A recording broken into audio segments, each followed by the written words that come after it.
নমস্কার বন্ধুরা, কার্তিক মাসের সংক্রান্তি থেকে শুরু হয়েছে ইতু পূজা ব্রত, চলবে অঘ্রাণ মাসের সংক্রান্তি পর্যন্ত। যারা এই ইতু পুজোর ঘট বসিয়ে থাকেন তারা অবশ্যই জানেন যে অঘ্রাণ মাসের সংক্রান্তি অর্থাৎ অঘ্রাণ মাসের শেষে এই ইতু পূজার সমাপন করতে হয় এবং তার সাথে সাথে ঘট বিসর্জন করতে হয়। বাঙালিরা নিয়ম মেনে এই দিনে ইতু পুজো শেষ করেন এবং জলে বিসর্জন দেন।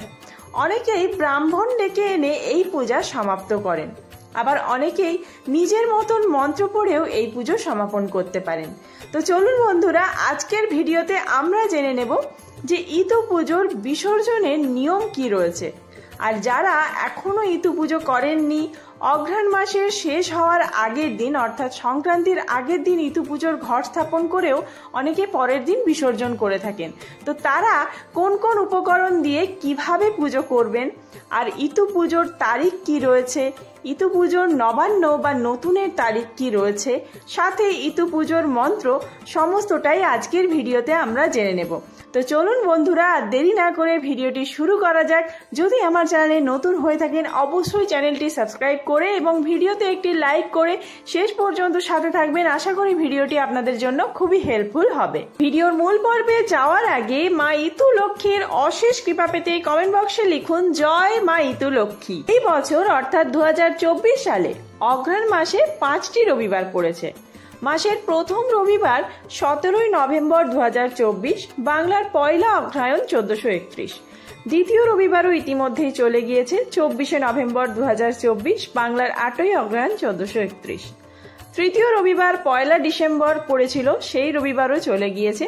বাকি আর দুটি রবিবার, 8ই ডিসেম্বর বাংলার 22শে অগ্রহায়ণ 1431 আর পঞ্চম রবিবার অর্থাৎ অন্তিম রবিবার যেটি 15ই ডিসেম্বর 2024, বাংলার 29শে অগ্রহায়ণ 1431।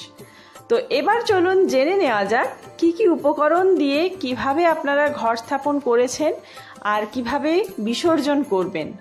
এই পুজোর প্রয়োজনীয় উপকরণ হিসেবে সিঁদুর, হলুদ ফুল, বেলপাতা, হরিতকি, তিল, প্রদীপ, ধূপ, ফল ও মিষ্টির নৈবেদ্য সাজিয়ে পুজো করার বিধান রয়েছে। এছাড়াও ঘট ও সরার মধ্যে ধান, মানকচু ও হলুদ, গম, মটর, শুষ্নি শাক, সর্ষে, কলমি শাক ও 5টি ডালের বীজ ইত্যাদি শস্য ও সবজি বসিয়ে প্রতি রবিবার পুজো করার নিয়ম রয়েছে। তাই অঘ্রাণ মাসে প্রতিটি রবিবার এই পুজো চলতে থাকে।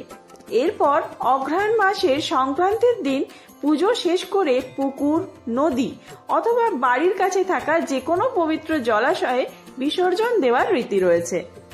চলুন বন্ধুরা, এইবার জেনে নেওয়া যাক এই বছর ইতু লক্ষ্মীকে নবান্ন বা নতুন দেওয়ার তারিখ কি রয়েছে।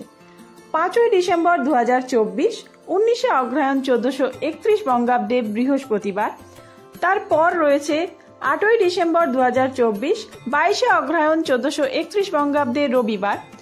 তারপর 12ই ডিসেম্বর 2024, 26শে অগ্রহায়ণ 1431 বঙ্গাব্দে বৃহস্পতিবার। আর শেষ রবিবার যেটি রয়েছে 15ই ডিসেম্বর, ওই দিনও ইতু লক্ষ্মীকে নবান্ন দেওয়া যেতে পারে, 29শে অগ্রহায়ণ 1431 রবিবার।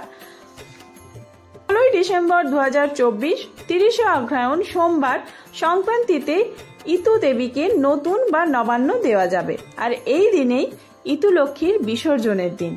এইবার বিসর্জনের নিয়ম আর মন্ত্র জেনে নেওয়া যাক। অন্যান্য দিনের মতোই সকাল সকাল উপোস করে থেকে ইতু লক্ষ্মীর পুজো করবেন এবং এই দিন চাল কলাইয়ের নৈবেদ্য সাজিয়ে ইতু লক্ষ্মীকে নিবেদন করার নিয়ম রয়েছে। এরপরে আপনারা হলুদ যে কোনো ফুল, সর্ষে ফুল দিলে তো খুবই ভালো হয়, না হলেও গাঁদা ফুল শীতের, সেই গাঁদা ফুল দিয়ে পুজো করতে পারেন। আর মন্ত্রোচ্চারণ করবেন ইয়তি ইয়তি নারায়ণ, তুমি ইয়তি ব্রাহ্মণ, তোমার শিরে ঢালি জল, অন্তিমকালে দিও ফল। এই বলে 3 বার এই মন্ত্র উচ্চারণ করতে হবে এবং এরপরে আপনার ইতুর যে ঘট রয়েছে বা সরা, সেটি আপনাদের পার্শ্ববর্তী যে পুকুর, জলাশয় বা নদী থাকলে সেখানে গিয়ে ভাসিয়ে দেবেন।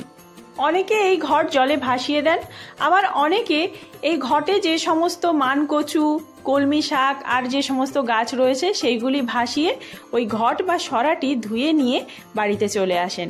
তো চলুন বন্ধুরা, আজকের ভিডিওটি এখানেই শেষ করছি।